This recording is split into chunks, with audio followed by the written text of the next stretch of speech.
Hi friends, welcome to Annams recipes. இன்னைக்கு இந்த சிலோன் பசலி கீரையை வச்சு சூப் எப்படி செய்யலாம்னு பார்ப்போம். இந்த சூப் உடம்புக்கு ரொம்ப நல்லது, அயன் சத்து நிறைஞ்சது. இப்போ எப்படி செய்யலாம்னு பார்ப்போம்.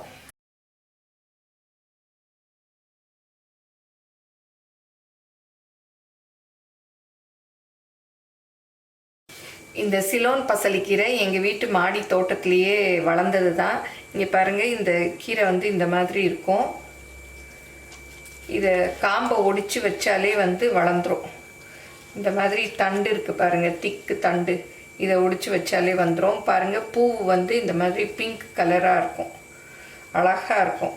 வாடிடுச்சு, நல்ல அழகு பிங்க்கில் இருக்கும்.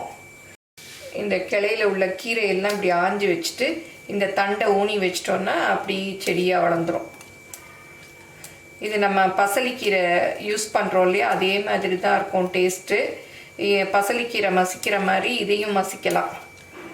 ஆனால் சூப்பு சூப்பராக இருக்கும், ரொம்ப உடம்புக்கு நல்லது. இந்த கீரை வளர்க்குறதுக்கு அவ்வளோ பெரிய இடம் வேண்டாம், கஷ்டமும் இல்லை. சும்மா ஒரு தொட்டியில் நட்டு வச்சிங்கன்னா போதும், நல்லா தழைஞ்சிரும். இதெல்லாம் எடுத்துட்டு அப்படி இந்த திக்கான கட்டையை ஊனி வச்சிட்டிங்கன்னா போதும். அப்படி நம்ம கிள்ளி கிள்ளி எடுத்துகிட்டு வர வர அது தளைஞ்சு கீரை வந்துக்கிட்டே இருக்கும். இங்கே பாருங்கள், இந்த காம்பை அப்படியே மண்ணில் இப்படி பெருசாகவும் ஊனி வைக்கலாம், இல்லை 2 இதாக பீஸாக வெட்டிட்டு கூட சின்ன சின்ன பீசஸாக வைக்கலாம். இப்போ இந்த கீரையை காம்பெல்லாம் எடுத்துகிட்டு க்ளீன் பண்ணி வச்சுருக்கேன். இதை வந்து சின்ன சின்ன பீசஸாக கட் பண்ணிக்கலாம். நீளமாக இருக்கிறதுனால கொஞ்சம் சின்னதாக கட் பண்ணிட்டேன்னா சூப்புக்கு நல்லாயிருக்கும். இப்போ சூப்புக்கு தேவையான பொருள்லாம் எடுத்து வச்சுருக்கேன். ஒரு மீடியம் சைஸ் தக்காளி நறுக்கி வச்சுருக்கேன் பொடியாக, 2 பச்சை மிளகா, அப்புறம் கொஞ்சமாக பெரிய வெங்காயம் இல்லை சின்ன வெங்காயம் கூட எடுத்துக்கலாம். அப்புறம் கல்பாசி தான் இந்த சூப்புக்கு நல்ல ஃப்ளேவர் கொடுக்கும். அப்புறம் கொஞ்சம் சோம்பு, கொஞ்சம் மிளகு, அப்புறம் பருப்பு, துவரம்பருப்பு ஒரு 2 டேபிள் ஸ்பூன் அளவு மஞ்சள் பொடி போட்டு நல்லா திக்காக வேக வச்சு கரைச்சி வச்சுருக்கேன். இப்போ இந்த மாதிரி ஒரு பேன் வச்சுட்டு 1 ஸ்பூன் அளவு எண்ணெய் ஊற்றிக்கலாம். நான் உங்களுக்கு தெரியணுங்கிறதுக்காக இந்த மாதிரி பேன் வச்சுருக்கேன், நீங்கள் குக்கர் கூட வச்சுக்கலாம். இதில் சோம்பு, மிளகு போட்டுக்கலாம்.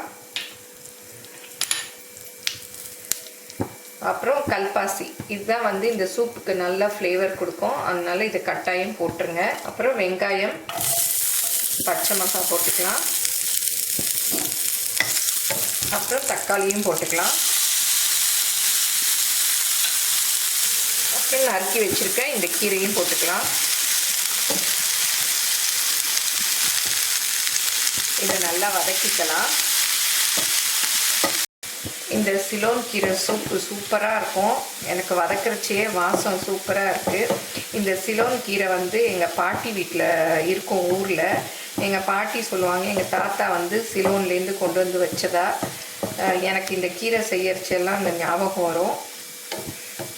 இந்த அளவு வதக்கினா போதும். இப்போ நம்ம பருப்பு, துவரம்பருப்பு வேக வச்சுருக்கோம் இல்லையா, அந்த தண்ணி ஊற்றிக்கலாம். நீங்கள் பாசிப்பருப்பு தண்ணி வேணாலும் ஊற்றிக்கலாம். பாருங்கள், இவ்வளோ திக்காக வச்சுருக்கேன், அப்போ தான் வந்து சூப் நல்லாயிருக்கும். அப்புறம் நமக்கு தேவையான அளவு தண்ணி பார்த்து ஊற்றிக்கணும். நீங்கள் இதை வந்து அப்படியே குக்கரில் ஊற்றி ஒரு சவுண்டு விட்டிங்கனாலும் சரி, இல்லை இந்த மாதிரி வேக வச்சாலும் சரி. இப்போ இந்த சூப்புக்கு தேவையான உப்பு போட்டுடலாம். இன்னும் கூட கொஞ்சம் தண்ணி ஊற்றிக்கலாம், ஏன்னா அப்புறம் வெந்ததுன்னா அப்புறம் ரொம்ப தண்ணி கம்மியாயிடும். இப்போ இதை ஒரு மூடியால் மூடி அடுப்பை குறைச்சி வச்சு வேக வச்சிடலாம். திறந்து பார்க்கலாம். பாருங்கள், கீரை நல்லா வெந்துருச்சு, நல்லா சூப்பும் கொதிச்சிருச்சு. ரொம்ப கொதிக்க விட்டுட்டோன்னா அப்புறம் கடுத்து போயிடும். போதும், இறக்கிடலாம். நல்லா எல்லாமே வெந்துருச்சு.